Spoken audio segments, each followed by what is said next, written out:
Okay, section 131. 131. Creating and graphing equations in two variables. Now you may be sitting there thinking, oh my gosh, two variables, how are we ever going to survive? No, you've already been doing these, okay? Two variables are x and y. Okay, so you've already been graphing things, creating and graphing things in two variables. Luckily, we're just going to get more practice with it. Okay, so we're going to not only compare the actual forming of the equation, but we're going to be looking at the graph as well. So there's going to be less how many after 5 years, it's going to be graph the entire situation, okay? Because that's realistically more important when you get to places like business, right? When they want to answer a lot of different questions. Like, you know, you create an equation, a linear equation for a growth model for your company, right? And you want to show not just 1 year, you want to show the next 10 years, right? So you're not going to plug in over and over and over and give them a list of numbers. You're going to show them a graph and how it's so pretty because it goes up, right? And our business is awesome. That's what you want to show. So we're going to start doing stuff like that with the equations that we're used to. So let's go ahead and dive on down.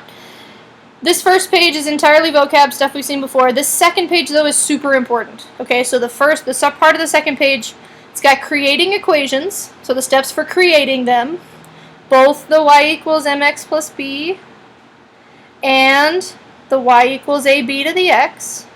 We're going to be working with those virtually the rest of the year, so you need to make sure you've got both of those down, okay? And remember that the steps for actually making them from excuse me, from context, right, from word problems, are the same. It's the same process. Read it, highlight it, pull out important information, create one of the equations, adjust if you need to, create one of the equations, use it to solve, and then translate it back, right? Check your answer, okay? We're also going to be graphing. We talked about graphing using a table of values, right? This is the only way we know how to do it for exponentials. You can only graph using a table for exponentials. You are more than welcome to use it for linears as well, but this is the only way we know how to do exponentials right now, so we're going to do that, okay? And this is the table of values that goes like this. X, Y, you plug in some numbers, you find some other ones, you create a graph, right? However, we know multiple ways, or maybe you know multiple ways for graphing linears, right? These are our linears, y equals mx plus b. So you're welcome to use this one as well. You know, b is your y-intercept, it's your starting value, and then you use your rise over run. And we'll do it that way from now on because it's so much faster. But know that the table of value works for anything, because what an equation is just a line of all the possible solutions. So you're just picking a couple solutions and you're creating a line out of it. So it works for any, I guess here we can put any type of line. Not just the two we talk about. It's actually any line. But it's the only one we know for exponentials, so we got to make sure we know how to do it. Y equals mx plus b, quite easier and faster to graph linears that way. Okay, so let's jump down to example number 1. Excuse me. A local convenience store pays $10 or spent $10 on pencils to resell at the store. So this is like they're stocking up, right? What is the equation of the store's revenue if each pencil costs 50 cents? If each pencil sells for 50 cents. Graph the equation. All right, so we're going to start by underlining. Always important. Let's see, they spent $10 on pencils. Sounds important. What is the equation? Sounds like the question. Of the store's revenue if each pencil sells for 50 cents. Now, revenue just means how much money they're making, right? So revenue means what's their profit. Revenue is going to be their how much they sell for, so their profit, their income, minus their cost. Okay, so that's just what revenue is. And when you think about it, it makes sense, right? If you're selling t-shirts, then I got to buy the t-shirts, spends $5 on the t-shirts, I got to take away that from whatever I make in my income so I can find out how much money I actually make, right? If I bought a t-shirt for $5, I spent it, or I sold it for 10, I'm going to make $5, right? So that's just what revenue means. Fancy new word you can learn and lord over your friends, right? I know what revenue is, haha. Okay, cool. So now let's take this information, we'll write it down. They spent $10 on pencils. Each one, so each pencil is 50 cents. In other words, 50 cents a pencil. Oh, sorry about that. That was weird. Actually, all I wanted to do was click. this button, but now I gotta erase it. So we'll erase that. Instead of writing it as each pencil, I'm gonna write it as 50 cents a pencil. Per pencil. And then they want to know an equation for the revenue. So how much do they make? So how much money are they going to make, right? So that's our equation. Alrighty, how much money are they going to make sounds like a y, right? But now we need to decide, does this sound linear or does it sound exponential? Well, they're making 50 cents a pencil, 50 cents per pencil. And remember, in exponentials, we had those weird words. Things were changing really, really fast. They would triple in value. They would be going up at 9% each time, or they would be declining by 2%, right? Things would form, this kind of equation. However, in this situation, it sounds very steady, right? 50 cents per a pencil. That's not really going to change. No matter how many pencils you buy, it's still going to be 50 cents a pencil, right? It's not going to all of a sudden triple 3 times, right? It's 50 cents a pencil. So this is definitely a linear situation. Linear, think calm and constant. Calm and constant, right? And to you, that might mean something different, but linear is, you can look for keywords like per hour, 50 cents a pencil, $45 or 45 minutes per trip, or something like that. It's always per the one, right? But if you've got those weird words like triple, quadruple, those are more exponential. So this is a linear case. So now we're going to start out with a y equals mx plus b. Now you want to save this room over here because it asks us to graph the equation, so make sure you save some room over here for your graph. Alright, knowing that, I have 2 pieces of information here that I need to plug in. One of these is the m, one of these is the b. So one of these is the coefficient, one of these is the constant.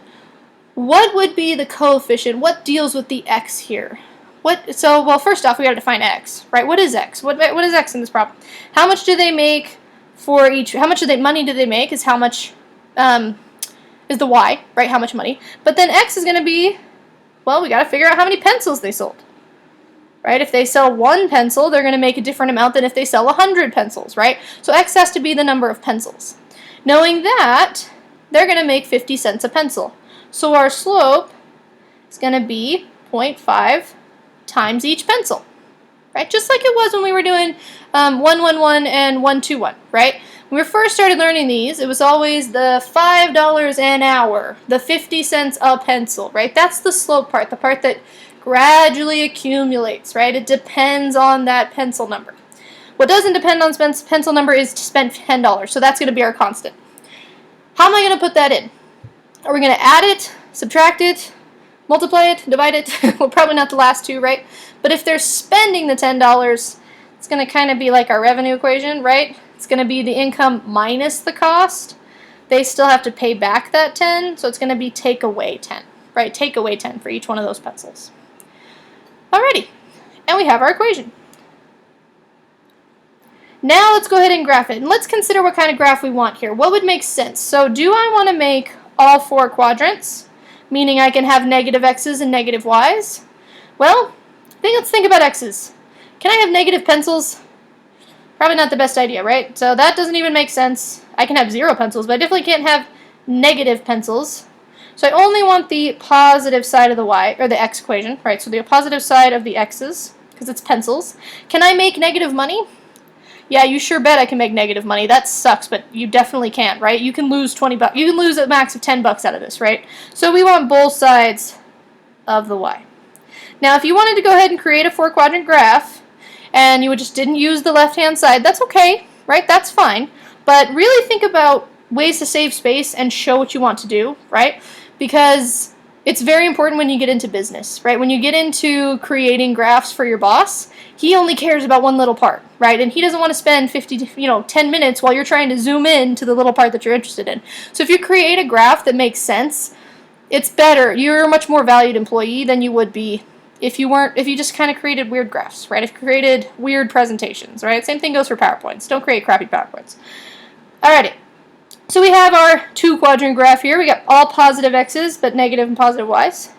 Let's take a look at 1, 2, 3, 4, and 5 pencils. Actually, I take that back. Let's not do that. Since they're only going up about 50 cents, I think I'm going to try section. I'm going to try going by fives. I'm going to go by fives. Say they sell them in fives. Was there anything wrong with going by ones? No, but it's not going to be a very interesting graph. So 5, 10, 15, 25. All right, let's graph this bad boy. Now, in order to graph, it says, first, plot the y-intercept first. Your y-intercept will be on your y-axis, right? So this y-intercept is going to be at 0, negative 10. That's where the point is on our x-axis. So let's go ahead and draw 5, 10, 15, negative 5, negative 10, negative 15. 0, negative 10 is right about there. That's our y-intercept. Cool. That is the minimum amount of money we are going to make, right? Negative 10. We're going to either sell 0 t-shirts and lose $10. That's what it is. That's our starting value. Okay, cool. Next, we're going to recall that slope is rise over run. So the change in slope into the fraction you need. 0.5, 50 cents. Let's change that into a fraction that would be useful. So m is 0.5. That's the same thing as 1/2, right? Half a dollar. So we'll change it into 1/2. Coolio. Rise over run, which means I'm going to rise 1 and run 2. So I'll rise up 1 over 2. Boop, right there. Let's rise a few more, just because it's kind of hard to see. Let's also rise, so let's do it again. Rise 1 more over 2. That would be to 4. Another one. Another one. So we rise, let's say if we rose 5, we go over 10. That would be about the same thing as 5 over 10, right? So we rose 5, we go over 10. So that's where our next line would be. We could do it again. Rise 5 more, go over 10, right? Nope, over 10, pardon me, not 5. And we have our equation. All the way up. We have our equation. Beautiful. Looks like that. Now notice, I did not put an arrow on this side, right? Because we already talked about the fact that you can't have negative pencils. So that's not what this graph looks like, right? We know that it looks like this. Where on this end, we should probably continue labeling 5 and 10. All right. Did I need to put 3 dots on there? No. 2 dots make a line, right? You can definitely stop at 1. But if you're really going for a nice, pretty graph, maybe choose 2 or 3. That way you can get it to go nice and straight, especially when it comes to making tables for exponentials, right? Because we saw that those are kind of hard to graph if you don't know the shape you're going for. Alrighty. Now, the local convenience store can look at this and say, hey, you know what? We need to sell at least 20 pencils in order to make money off of this. Yeah, let's definitely make sure we sell these for 50 cents. Like, let's make sure we push these pencils because we need to sell 20 of them in order to make any sort of profit, right? In order to make 0 profit, in order to get our money back. So that's something a graph can show you. What's the minimum number you need, right? I needed the 20 to actually make some money, right? After that, they start making money. Okay, so that's problem number 1. Let's try it again with problem number 2. Example number 2, a taxi company in Kansas City charges $2.50 per ride plus $2 for every mile driven. Write and graph the equation that models this scenario. I want you guys to try this one out yourself because it's very similar to the last problem. Go ahead and try this one and see if you have any questions, call the sub over. If you think you know what you're doing, go for it, do the whole thing, okay? Pause the video and then we will reconvene again in a little while.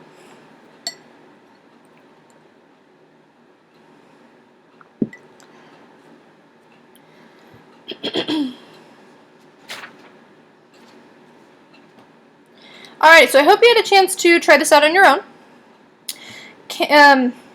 Let's start with what information we're going to underline. So the Kansas City charges $2.50 per ride and also $2 for every mile driven.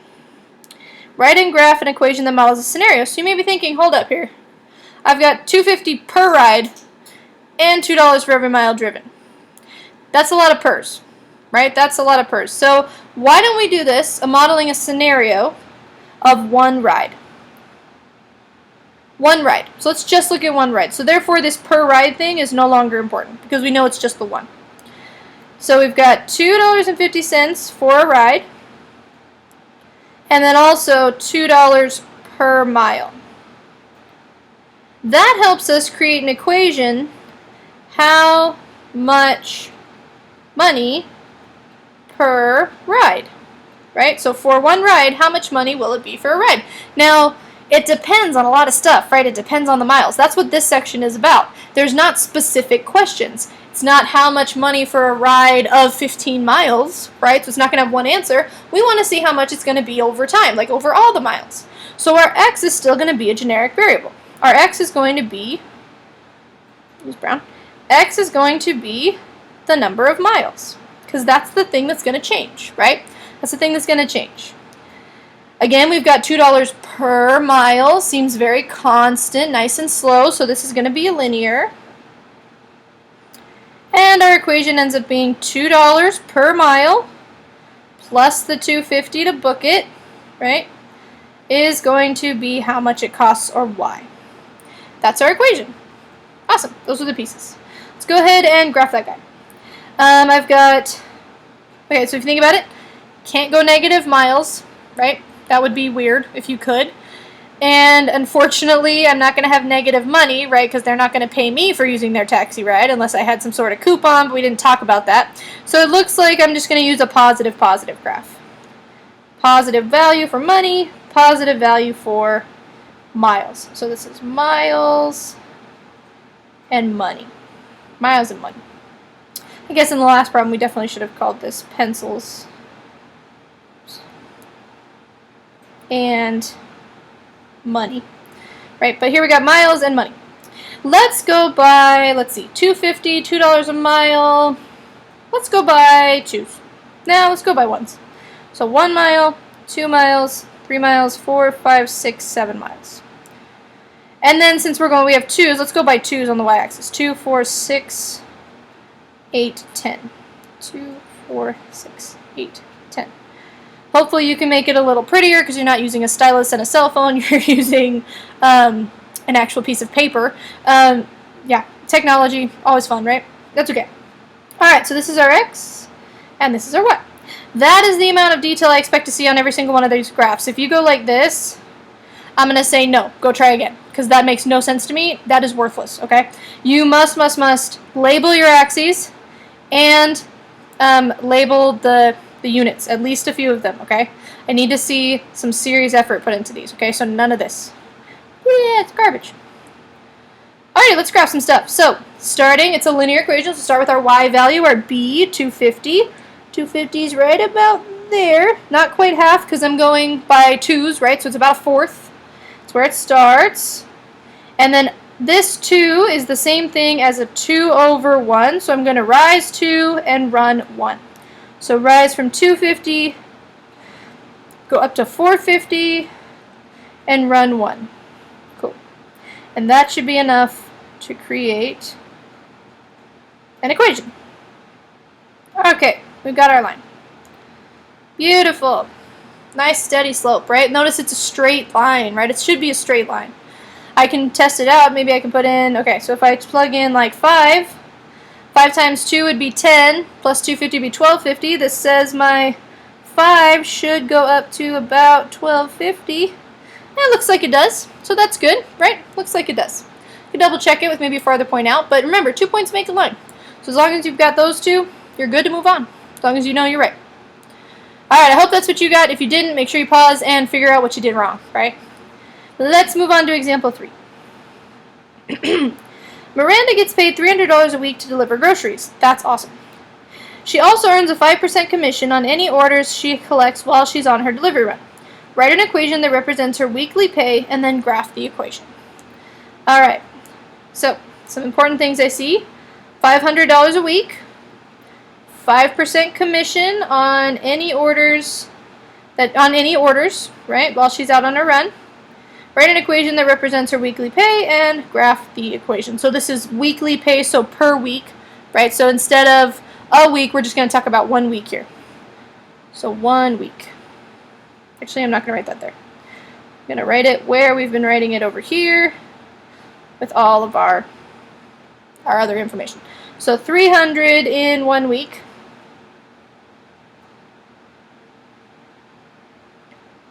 And then also a 5% commission on any outstanding orders. So what a commission is it's dependent. So a commission is you you only get paid if you actually sell stuff. So the people at the mall who work in kiosks usually work on commissions, not the stores, the ones in the middle, right? Those guys, that's why they're kind of always going up to you like, hey, do you want to try this lotion? Because they get paid for every bottle of lotion they sell, right? So if the lotion costs, $10, they're getting paid for every, and they get paid 10% commission, they're getting paid $1 for every bottle they sell, right? So it can be super great to work on commission if you're really good at it, if you're really good at selling stuff. It can suck if you are not very good at selling stuff. So if you're naturally talkative and you can get people to buy your product, then you definitely work on commission.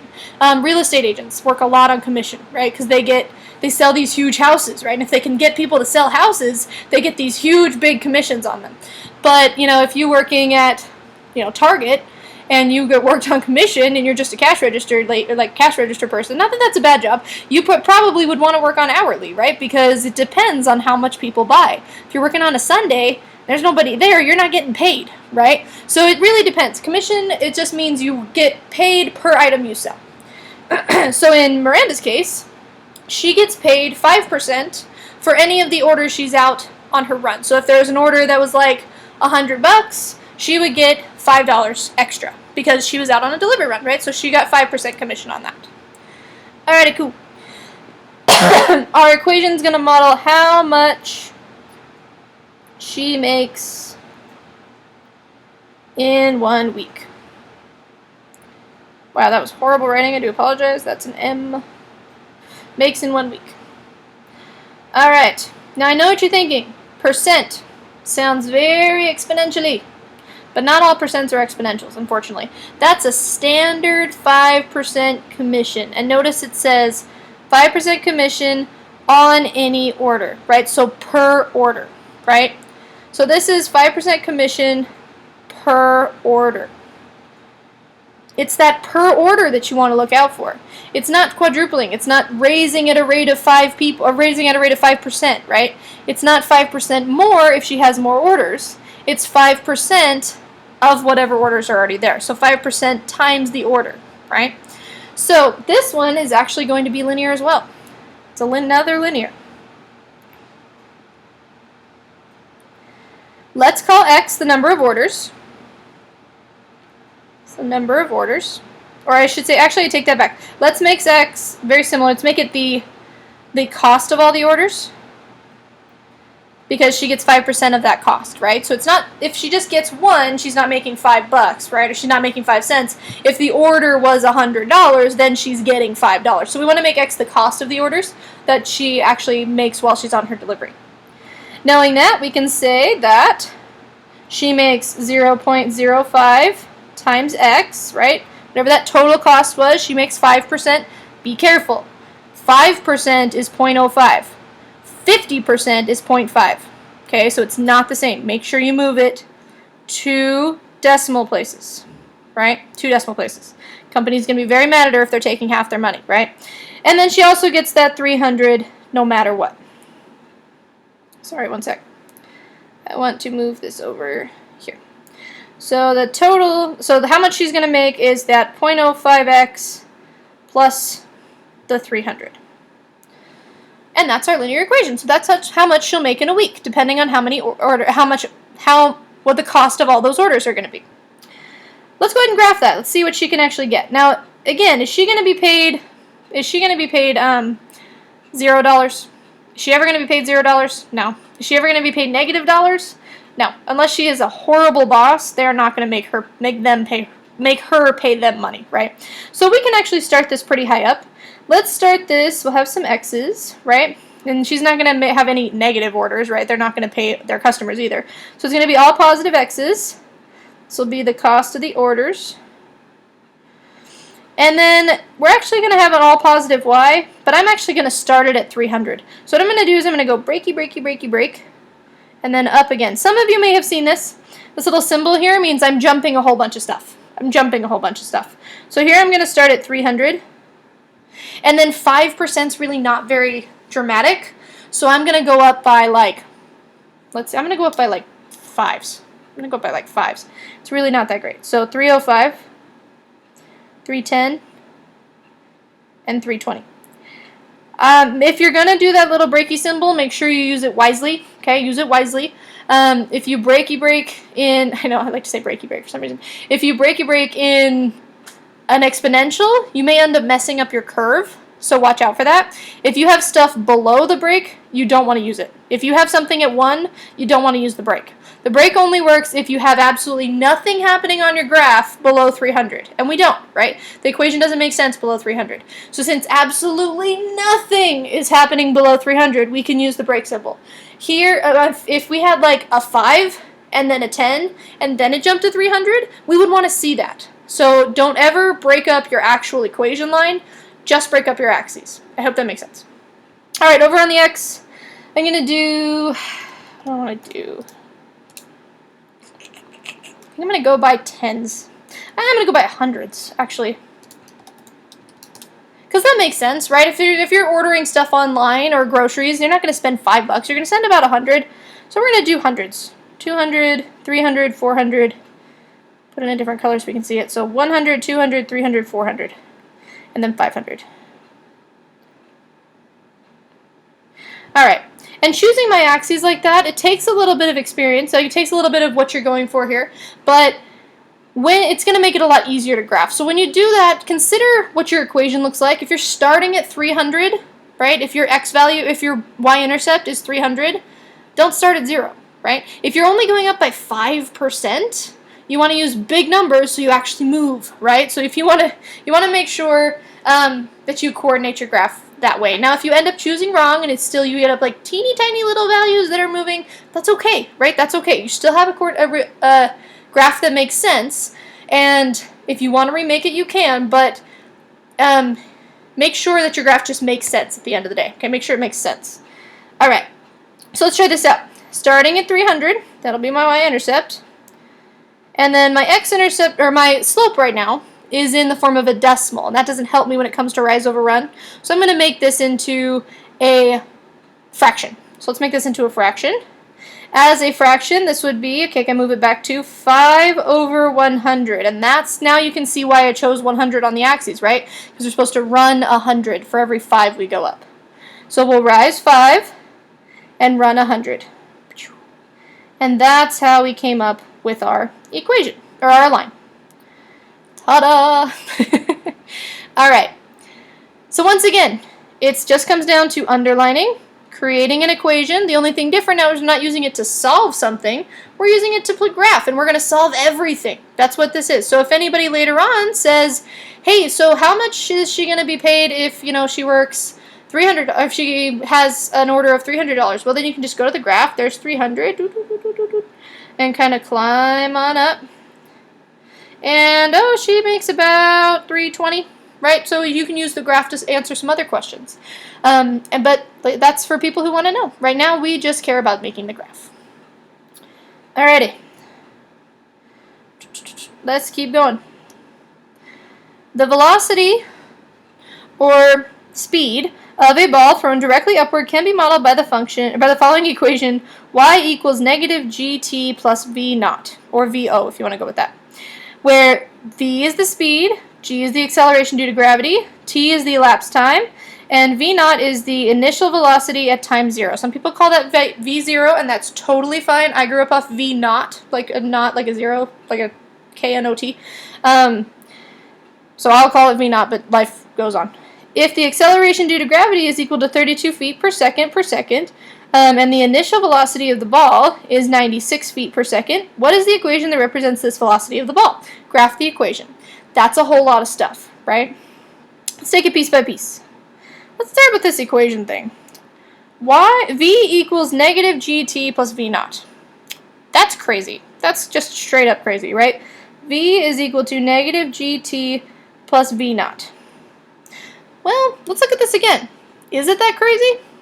What's the standard form of a linear? Y equals mx plus b, right? Do you see the coordination there? It's just a linear. Remember, letters really aren't that important, guys. Letters and variables are so interchangeable, it's not even funny, like at the end of the day. You can change it to anything you want. You could draw this in all emojis, for all I care. They would mean the same thing. They're just placeholders, right? You could do freaking poop emoji equals smiley face emoji times kiss heart emoji plus palm tree emoji, and it would be the same thing, right? Eventually, they're just placeholders. You just plug in numbers for them.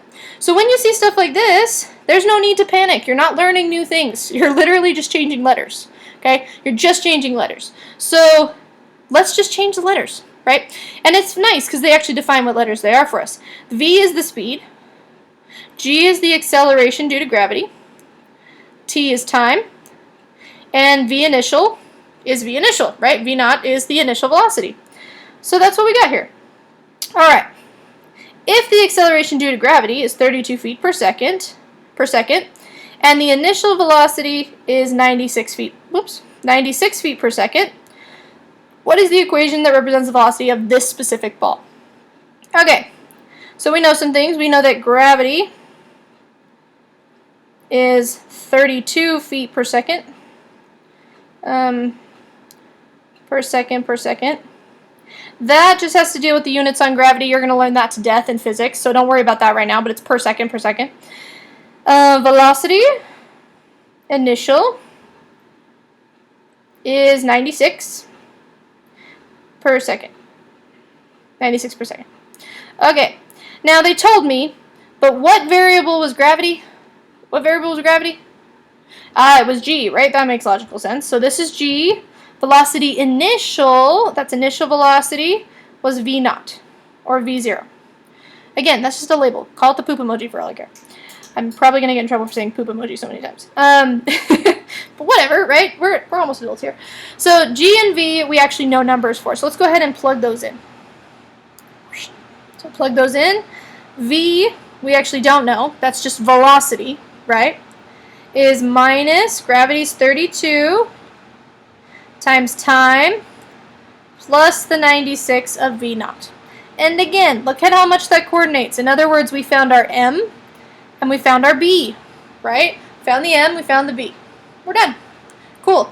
That's our equation. Let's go ahead and graph this. We know nothing about this velocity, and it's not about pencils or things like that, so maybe it's going to be, velocities can go minus, something you might not know. Velocity can go back. Speed probably can't, but velocity can. So we do need both a top, or a positive and a negative y. But can time ever be negative? Yeah, we all wish. But no, it can't. As you get older, trust me, you wish more and more that time can get negative. But we end up with this two-quadrant graph again. But this time we'll label them t and v, right? And it's x and y, whatever, right? Who cares? They're just letters. Just t and v versus x and y. Stay on the same thing. If that really weirds you out, you can put little y's in the corner and little x's, right? xt, it's fine. Like, it's fine with me. But know that they're v and t, right? They're velocity and time. So let's go ahead and choose an axis. 32 and 96 are multiples of each other, so I think I'm going to go with just 1, 2, 3, 4, 5. 1, 3, 4, 5. And then I'm going to go by 32s. So negative 32, negative 64, negative 96, and then I'll go positive 32, positive 64, and then it'll be positive 96. Alright, so that's what I got for my axis. This is time, and this is velocity. Now, someone can argue that because we chose t and v, right, that's sort of self-explanatory, but since we're so new at these, since we're working at these a lot, I still would like you to label them time and velocity, okay? So it would be better if you just labeled it, so that way you get in practice later on of always writing, like even notice Miss K didn't do it last time. No, I did. So in practice writing your labels. So this would be money. Alright, here we go. So, graphing a linear, I start at the y-intercept of 96, up here at the top, nice 96, and then it looks like I'm going down 32 and over 1. So down 32 gets me to 64 and over 1. So now you can see why I chose to go by 32s. And we'll head into the negative zone. And there is our linear equation. Looking good. And it makes sense, right? Our slope is negative, therefore it should be going down. It's a negative slope, right? So that makes sense. Cool. Okay. All right. Example number 5. Okay. A Boeing 747, one of those big guys, starts out a long flight with about 57,260 gallons of fuel in its tank. The airplane uses an average of 5 gallons, the airplane uses an average of about 5 gallons of fuel per mile. Write an equation that models the amount of fuel in the tank and then graph the equation using pencil and paper. Check your answer with a graphing calculator. You can go ahead and cross that out. Check your answer with a graphing calculator. We don't have time, nor do we care, because graphing calculators, honestly, they're just not really that worth it. If you already have a graphing calculator, you're welcome to use it in high school, but just know, guys, that if you ever take a college class, they can't let you. They are not even, just don't even invest in one. Until you hit, unless you know you're going into chemistry or something that's going to use a graphing calculator, there really is just no point. There's no point in getting one of those big guys. So we're never going to use it in this class, or we're going to use it, no, we're never going to use it in this class. We might use it in statistics, but honestly, if you use it, I'm gonna supply you with one. So don't use a graphing calculator, okay? Just don't. If you want to invest in one of the TI-83s, the one we have, the tiny ones, that's fine. I highly recommend that. But the giant Texas Instruments TI-84s, they're not worth your time. So go ahead and try this problem out, all on your own, and see if you can come up with the equation, the graph, and then we will reconvene together and see if you got it right. Make sure you pause the video.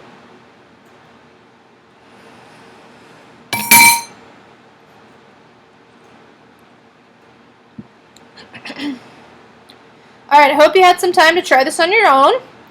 Let's go with some underlining. They start out with about this much fuel. The airplane uses an average of 5 per mile.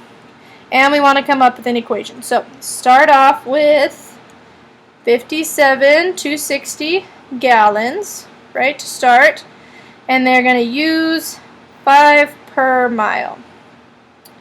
So it looks like we want to come up with an equation of how many miles for X gallons.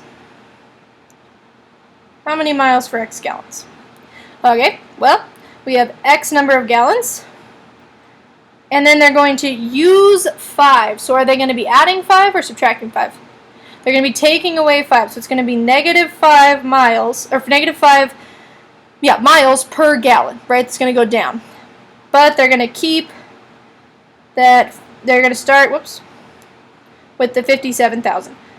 Another way to think about this is the 57,000, okay, I'm having dyslexic moments here, 260 minus the 5 per gallon. That's fine. That's another way to think about it.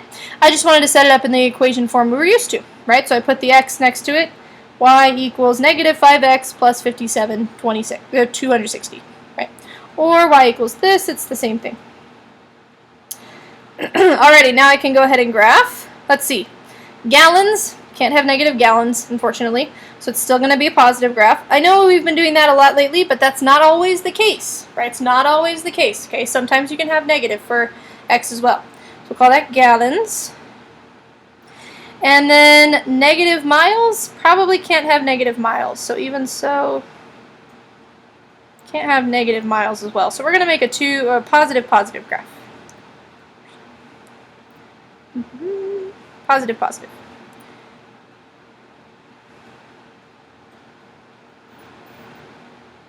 There we are. Call this one gallons, right? And we'll call this one miles. And then we'll choose an axis. Well, this is in the thousands, right? So it's starting in the 57,000 zone, and it's going down by 5. So I think I'm going to make a break. And I'm going to start with... No, I take that back. I'm not going to do a break. I'm just going to go by 10,000s. 20,000, 30,000, 40,000. Okay, I have to extend this guy. 50 and 60. So there's 60,000. Okay. And then on my gallon side, since it's going down by 5, that's not very dramatic. I'm going to make sure I use big numbers so that it goes down pretty quickly. Let's go by thousands. Because planes usually travel in the thousands, right? So 1,000, 2,000, 3,000, 4,000, 5,000, 6,000. Okay, cool. Alright, graphing a linear. Start up here at my y-intercept, right? 57 is pretty close to 60. I'm not a machine though, so I'll just eyeball it. And then for every, let's see, 5 is a whole number. But for every, since my thing's on 1,000, I'm going to see what that's going to be per 1,000. So -5/1 is my slope. But if I want to convert that to over 1,000, that would be down 5,000 over 1,000, right? So I can do that too. I can remember it says in the instructions, use a fraction that would help you graph. This fraction as it is, this one right here, would not help me graph, right? Because I don't have an axis of 1, I have an axis of 1,000. So I'm going to use this fraction over here. So I'll go down 5,000. Down 5,000 would be from 57, that'd be about 52. So like here, out to 1, be like about there. And there we go. There's my graph. Not perfect, but good enough. Alrighty.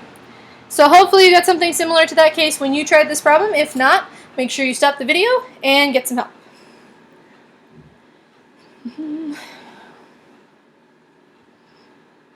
Okay. We are going to go ahead and skip this last problem. I know you guys can do it, but in the interest of time, I want to make sure that we get to creating exponentials today as well. So you're going to work up the other video as well.